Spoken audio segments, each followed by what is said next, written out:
जब भी मनुष्य मंगल ग्रह पर पहुंचेंगे उन्हें वहां रहना बेहद मुश्किल लगेगा। मंगल ग्रह ठंडा है, जिसकी सतह का औसत तापमान -55 डिग्री सेंटीग्रेड है।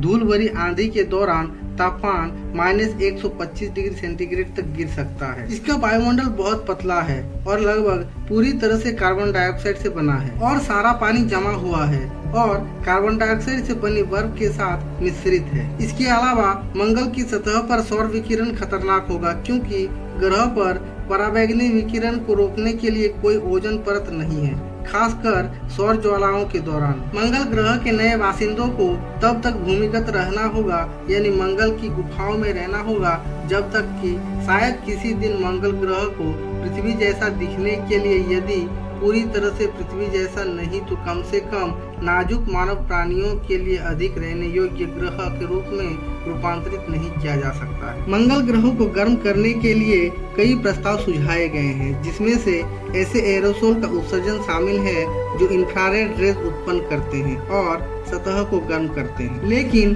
अब तक इस परिदृश्य का विश्लेषण करने वाले मॉडल सरल रहे हैं। वैज्ञानिकों ने यह मान लिया है कि उत्सर्जित एरोसोल का वितरण स्थिर और अपरिवर्तनीय होगा, जबकि इनमें कृत्रिम रूप से निर्मित एरोसोल की गति और गतिशील व्यवहार को शामिल नहीं किया गया है। अमेरिका, ब्रिटेन और ब्राजील के शोधकर्ताओं के एक समूह ने प्लूम ट्रैकिंग के माध्यम से मंगल ग्रह के वायुमंडल के कणों के उत्सर्जन का मॉडल तैयार किया है और मजबूत विकिरण गतिशील प्रतिक्रियाओं का पता लगाया है। उन्होंने पाया है कि कण रासायनिक रूप से ऊपर उठते हैं और वैश्विक स्तर पर फैलते हैं और ये प्रतिक्रियाएं कृत्रिम एरोसोल द्वारा वायुमंडल में तापमान वृद्धि को संभव बना सकती है। वैज्ञानिकों ने पाया है कि एरोसोल का एक एकल स्रोत 4 मंगल वर्षों से भी कम समय में वैश्विक स्तर पर स्थिर रूप से संतृप्त हो जाएगा। इस प्रक्रिया के 8 मंगल वर्षों के बाद सतह का तापमान 3 से 4 डिग्री सेंटीग्रेड से बढ़कर लगभग 25 डिग्री सेंटीग्रेड तक हो सकता है, जो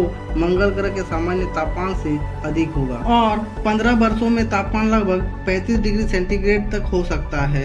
यह मंगल की सतह पर तरल जल की उपस्थिति के लिए पर्याप्त होना चाहिए।